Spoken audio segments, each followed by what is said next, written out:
CSIR net की solid state की previous year की क्वेश्चन की सीरीज मैंने चला रखी है, जिसमें मैंने 2019, 18, 17, 16, 15, 14 तक के क्वेश्चन अब तक सोल्व करा दिए हैं। जून के और दिसंबर वाले पेपर के, दोनों पेपर के मैंने क्वेश्चन पेपर सोल्व करा दिए हैं जो प्रीवियस ईयर में क्वेश्चन आए हैं। और अब तक का मेरा अपना ऑब्जर्वेशन ये रहा है कि बड़े इजी क्वेश्चन सॉलिड स्टेट से आए हैं। अगर किसी को बेसिक नॉलेज भी है और ब्रैग इक्वेशन के ऊपर क्वेश्चन सबसे ज़्यादा आए हैं। आज दिसंबर 2013 के क्वेश्चन जो अब तक का मेरे ऑब्जर्वेशन के अकॉर्डिंग सबसे ज़्यादा क्वेश्चन दिसंबर 2013 में पूछे गए हैं। 5 क्वेश्चन सॉलिड स्टेट से, बहुत ही लॉजिकल क्वेश्चन, अगर आपको वो समझ आएंगे पूरे।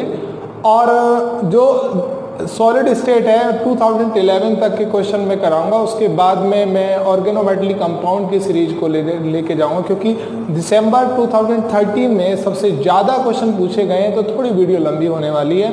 आई होप आपको ये समझ आई होगी। अगर आपको ये वीडियो अच्छी लगती है या प्रीवियस ईयर के ऐसे ही मैं हर एक चैप्टर के क्वेश्चन बनाता रहूं, अगर आप ये चाहते हैं तो आप मुझे शेयर करें, सब्सक्राइब करें और लाइक करें, जिससे मेरे को नया मोटिवेशन मिलता है और नई वीडियो बनाने के लिए मुझे मोटिवेशन आपके द्वारा मिलता रहता है। तो दिसंबर 2013 का ये पहला क्वेश्चन हम आज शुरू कर रहे हैं। इसको आप देखिएगा। फर्स्ट क्वेश्चन है, the angle at which the first order Bragg reflection is observe from the 110 plane in a simple cubic unit cell of side 3.238 angstrom when chromium K alpha radiation of wavelength 2.29 angstrom is used is A की value यहाँ पर दी है, A की value आपको दी है 30 degree, B की value आपको दी है यहाँ पर 45 डिग्री और C की वैल्यू 60 डिग्री आपको दी है और D की वैल्यू आपको दी है 90 डिग्री। ये आपके पास ऑप्शन है। ये भी ब्रैग इक्वेशन का जो अब तक के अपने ऑब्जर्वेशन के हिसाब से सबसे ज़्यादा क्वेश्चंस ब्रैग इक्वेशन पे पूछे गए हैं, तो ये भी ब्रैग इक्वेशन का ही क्वेश्चन है। हम पहले से ही जानते हैं क्या होती है ब्रैग इक्वेशन। आप जानते हैं 2D sin theta equal to n lambda. ये है गिवन वैल्यू आपके पास क्या है, गिवन जो आपके पास डेटा, ये तो आपके पास ब्रैग इक्वेशन हो गई। अब पहले डिस्कस कर लेते हैं क्या क्या गिवन है, क्या क्या आपके पास में गिवन है। तो n की वैल्यू क्योंकि फर्स्ट ऑर्डर है 1 आ गया आपके पास। लैम्डा की वैल्यू आपके पास में 2.29 एंगस्ट्रॉम, 2.29 एंगस्ट्रॉम आपके पास आ गई। ये क्वेश्चंस के अंदर ही गया है आपको। साइड ए आपको पास यहाँ पर 3.2 कितना दिया, 3.238 एंगस्ट्रॉम, ये आपके पास आ गया, ये आपके पास आ गया।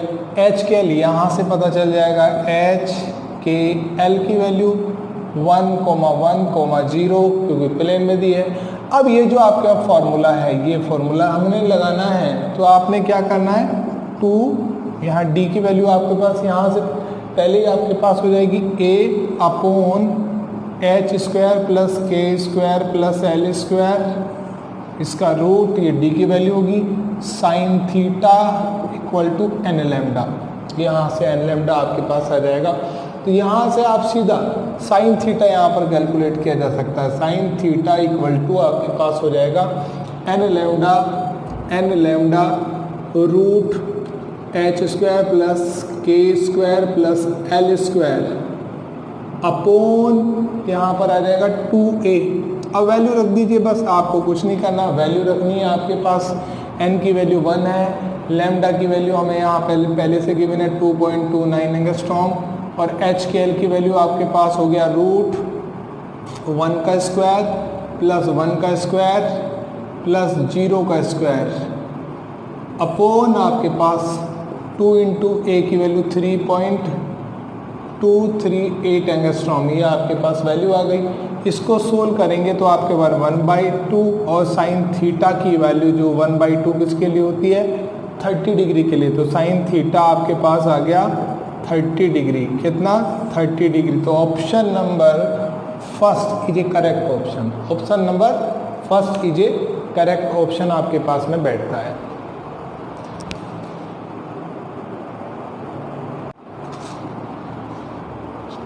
टू 2013 का ये आपके पास सेकंड क्वेश्चन है कि metallic gold crystallize in FCC structure with unit cell dimension is 4.0 angstrom, the atomic radius of gold is।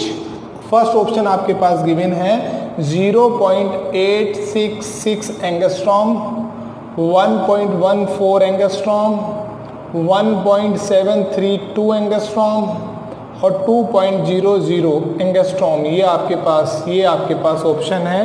ये आपके पास 2013 में 5 क्वेश्चन पूछे गए हैं। सेकंड क्वेश्चन है ये, इसको कराते हैं सोल्व। देखो सो सिंपल क्वेश्चन है, FCC अरेंजमेंट है, सिंपल सी बात है। FCC arrangement, FCC face centred unit cell, जिसके लिए R की वैल्यू क्या होती है a/√2√2, ये आपके पास होती है। अब A की वैल्यू दे रखी है आपको क्वेश्चंस के अंदर पहले से 4 एंगस्ट्रॉम ये आपको दे रखी है, और आपके पास में इसकी वैल्यू रख दीजिए 2√2 की वैल्यू आपके पास 4 एंगस्ट्रॉम अपॉन 2 इंटू 1.414। जब आप इसकी मल्टीप्लिकेशन करेंगे तो आपके पास में कितना वैल्यू आ जाएगा 1.414 एंगस्ट्रॉम आपके पास आ जाएगा। ये आपके पास आना है, आपके पास ऑप्शन आपके पास करेक्ट आंसर इज आपके पास में कितना आ जाएगा, आपके पास में आ जाएगा करेक्ट आंसर आ जाएगा आपके पास B is a correct answer आपके पास, ये आपके पास आना है।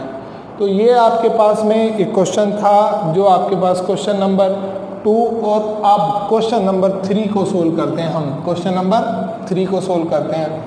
क्वेश्चन नंबर 3 सबसे ज़्यादा 2013 में सबसे ज़्यादा क्वेश्चन पूछे गए हैं नेट में सॉलिड स्टेट से, और इसकी वजह से थोड़ी वीडियो लंबी भी हो जाएगी। आई होप आपको पूरी तरीके से समझ आएगा। An element exists to crystallize modification with FCC and BCC structure. The ratio of the density of FCC and BCC modification in term of volume of their unit cell। A option आपके पास में यहाँ पर आपके पास में है कि VBCC ratio VFCC and V2VBCC VFCC। उसके बाद सी ऑप्शन है आपके पास VBCC और आपके पास 2VFCC और आपके पास VBCC और √2VFCC। ये आपके पास ऑप्शन है। क्वेश्चन को मैं दोबारा पढ़ देता हूँ। An element exist two crystallographic modification FCC and BCC structure. एक एलिमेंट है और वो 2 मॉडिफिकेशन में पाया जा रहा है नेचर के अंदर। The ratio of density of FCC and BCC modification terms of volume के टर्म्स में आपको उसका रेशियो बताना है। तो बहुत आसान सा है भाई। डेंसिटी क्या होती है आपके पास, सिंपल सी बात है। डेंसिटी आपके पास होती है यहाँ डेंसिटी का फॉर्मूला आपने पढ़ा है, क्या आपके पास पढ़ा है Z into M upon NV, ये आपने फॉर्मूला पढ़ा हुआ है। अब FCC की बात कर रहे हैं तो FCC लगा लो यहाँ पर, BCC की बात कर रहे हैं तो BCC लगाओ। अब Z की वैल्यू FCC के लिए 4 होती है, M को आप M ही रखें, N को आप N ही रखें, और आप यहाँ पर V की जगह FCC आप कर लें। इक्वेशन नंबर यहाँ पर 1 बना लें आप, यहाँ पर ये 1 बन गई। अब डेंसिटी आपके पास, डेंसिटी को रो से रिप्रेजेंट करते हैं। डेंसिटी किसकी है, ये FCC के लिए थी, और डेंसिटी ये BCC के लिए लगा रहा हूँ मैं यहाँ BCC। तो यहाँ पर 2 into M upon N VBCC, यहाँ पर ये बन गया आपके पास। क्योंकि जो BCC यूनिट सेल है उसके लिए Z की वैल्यू जो होती है वो 2 हुआ करती है। क्या हुआ करती है, 2 हुआ करती है। तो 2M अपॉन N VBCC, ये कह सकते हैं आप यहाँ पर 2M N VBCC, इसे इक्वेशन नंबर आप 2 बना लेते हैं। अब यहाँ पर equation number 1 divided equation number 2, यहाँ पर इक्वेशन फर्स्ट को डिवाइड करना है 2 से। तो आपके पास डेंसिटी यानी कि रो FCC अपॉन रो BCC, ये आपके पास आ गए यहाँ पर। अब यहाँ पर डेंसिटी FCC की कितनी आ रही थी यहाँ पर 4m upon n FCC upon 2m n BCC, ये आपके पास आ गया। अब जो कटता है उसे काट दो, जो कट रहा है उसको काट दो, तो जो सेम चीज़ है वो कट जाएगी। आपके पास क्या क्या कट गया यहाँ पर, आपके पास बचा क्या, आपके पास 2v BCC, ये ऊपर हो जाएगा 2v BCC अपॉन आपके पास बचा VFCC, ये आपके पास बचा। अब यहाँ पर सिंपल सी बात कह सकते हैं, यानी कि आपके पास 2v BCC अपॉन FCC, ये आपके पास बचा। ये आपके पास आ गया 2v BCC रेशो आपके पास VFCC, ये आपके पास करेक्ट आंसर आ गया। यानी कि correct answer option number b, ये आपके पास आ रहा है, ये करेक्ट आंसर है आपका। एक क्वेश्चन नंबर आपने 3 जो आपके पास सॉलिड स्टेट का था उस पर आपने डिस्कस किया। अब क्वेश्चन नंबर 4 पे हम डिस्कस कर लेते हैं। क्वेश्चन नंबर 4 जो अपना है ये भी सॉलिड स्टेट का 2013 का क्वेश्चन है। इसको आप देखो, अगर आपको ये समझ आ गया होगा, बड़ा आसान से।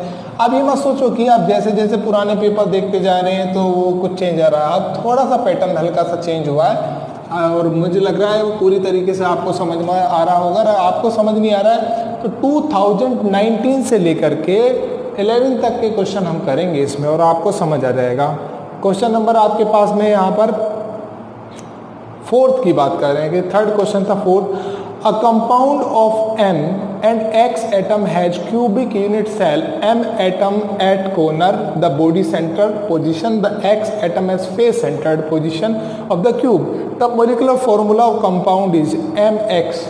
A आपके पास क्या है MX, B आपके पास क्या है MX3, C आपके पास क्या है M3X2 और डी आपके पास क्या है M2X3। ये है, ये भी आसान सा ही क्वेश्चन है, कोई खास इसमें लॉजिक नहीं लगने वाला है।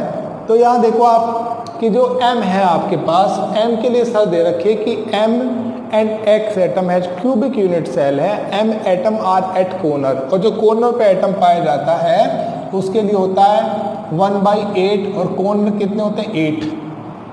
अगर आपने ये बेसिक सारे समझने हैं तो मैंने सॉलिड स्टेट की 20-22 वीडियो, छोटी 20-22 वीडियो बनाई हुई है, उससे बेसिक आपको पूरा समझ आ जाएगा। आप उनको देख सकते हैं और आपको आसानी से समझ आ जाएगा। तो यहाँ पर +1, तो यहाँ पर आपके पास में कितना आ गया आपके पास में, क्योंकि देखो M atom are at corner and body centred, तो आप सिंपल सी बात है कॉर्नर पे भी होता और 1 + 1 आ गया, M की वैल्यू आपके पास 2 आ गई। और X atom are at face centred, X atom क्या है फेस पर है, तो सिंपल सी बात है फेस सेंटर्ड है। तो यहाँ पर MX जो वैल्यू आपके पास 1/2, फेस कितने होते हैं 6, तो आप सिंपल रेशो में आप यहाँ पे 3 बन गया। तो आपके पास फॉर्मूला बन गया MX और M की वैल्यू कितनी 2 और X की वैल्यू कितनी 3, तो M2X3 option number C is a correct option. M2X3 भाई ये हमने क्यों लिया है, क्योंकि ये हम बात कर रहे हैं BCC की बात कर रहे हैं, और ये हमने क्यों लिया क्योंकि FCC यूनिट सेल के जो कॉर्नर पे X एटम पाया जा रहा है इसकी बात कर रहे हैं हम यहाँ पर।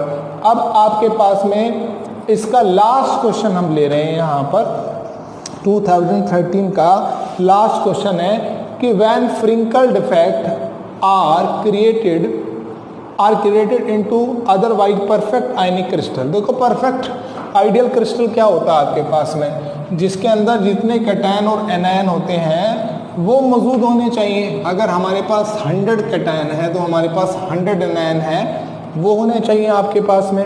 पक्का जो फ्रैंकल डिफेक्ट है कि when Frenkel defect are created in otherwise perfect ionic crystal the density of ionic crystal की डेंसिटी क्या होती है। देखो फ्रैंकल डिफेक्ट क्या होता है, डिफेक्ट अराइज फ्रैंकल में जनरली क्या होता है कि जो आपके पास में कैटायन आर मिसिंग, आयन जो होता है वो मिसिंग हो जाता है, आयन आर नोट, पर मिसिंग होने के बाद में क्या होता है वो क्रिस्टल से बाहर नहीं जाता है, यानी कि कह सकते हैं ion are not missing from the lattice से बाहर नहीं जाता, they just displace into interstitial site, वो इंटरस्टिशियल साइट के अंदर ही होता है। मान लो आपके पास में यहाँ पर ये एक क्रिस्टल लैटिस है आपके पास में, और यहाँ से ये यहाँ पर cation anion cation anion cation anion cation anion cation anion cation anion cation anion cation anion cation anion cation anion cation anion है, यानी कि 100 आपके पास में कैटायन है तो 100 आपके पास एनायन है। ये आपके पास में हुआ आइडियल क्रिस्टल। पर फ्रेंकल डिफेक्ट में क्या होता है कि आयन आर मिसिंग, अपनी मीन पोजीशन से मिसिंग हो जाता है और मिसिंग होकर कहीं बाहर नहीं जाता है, इंटरस्टिशियल साइट जो खाली स्थान है उसी में फिक्स रहता है, उसी में रहता है, बाहर नहीं जाता। No extra ion come from the outside into lattice, और ना ही एक्स्ट्रा आयन कहीं से बाहर से आता है। देखो फ्रिंकल डिफेक्ट में यूँ कहीं आसानी से कि इसमें एक लो कोऑर्डिनेशन कंपाउंड में होता है और large difference between the cation anion होना चाहिए, पॉजिटिव स्मॉल होना चाहिए। किन किन में पाया जाता है, जैसे AgCl, AgBr, AgIZNS, इनमें पाया जाता है जनरली ये जो होता है। और जो अपने पास से जो आयन मिसिंग होता है अपनी मेन पोजीशन को छोड़ के वहाँ से मिसिंग हो, सपोज करो यहाँ से मिसिंग हो गया तो ये बाहर नहीं जाता और ना ही बाहर से कोई आता है, बल्कि क्या होता है मेन पोजीशन को छोड़ करके इस खाली स्थान में यहाँ पर इंटरस्टिशियल साइट में ऑक्यूपाई हो जाता है फ्रेंकल डिफेक्ट में। तो जिससे पता चला है कि ion are not missing from the lattice, they just displace into interstitial site, no extra ion come from the outside into lattice, density remain same. तो यहाँ पर ए ऑप्शन में पूछा इंक्रीज होगी डेंसिटी, बी में पूछा डिक्रीज होगी, सी में पूछा सेम होगी, और ये डी में पूछा oxalate with number of defect. ये आपके पास 3 ऑप्शन यहाँ पर है। तो यहाँ पर डेंसिटी पर कोई फर्क नहीं हो रहा है, क्योंकि डेंसिटी का रिलेशन होता है मास अपॉन वॉल्यूम से, ना तो वॉल्यूम में चेंज हो रहा है और ना मास में चेंज हो रहा है, तो इसलिए डेंसिटी पर भी कोई इफेक्ट नहीं पड़ने वाला है। तो आई होप ये 5 क्वेश्चन थे 2013 के, आपको समझ में आया। मैंने जैसे पहले बोला, इसके बाद मैं ऑर्गेनोमेटली, बहुत इंपॉर्टेंट चैप्टर है ऑर्गेनोमेटली कंपाउंड का, वो शुरू करूंगा। सॉलिड स्टेट की 2011 तक की CSIR नेट के क्वेश्चन, उसके बाद में मैं ऑर्गेनोमेटली कंपाउंड का फिर कोऑर्डिनेशन को लूँगा। ये धीरे धीरे मेरी सीरीज अब चलती रहेगी। आई होप आपको ये वीडियो पसंद आई हो तो please like, share and subscribe. Also अगर आपने सब्सक्राइब नहीं किया है तो सब्सक्राइब कर दें। Thank you very much.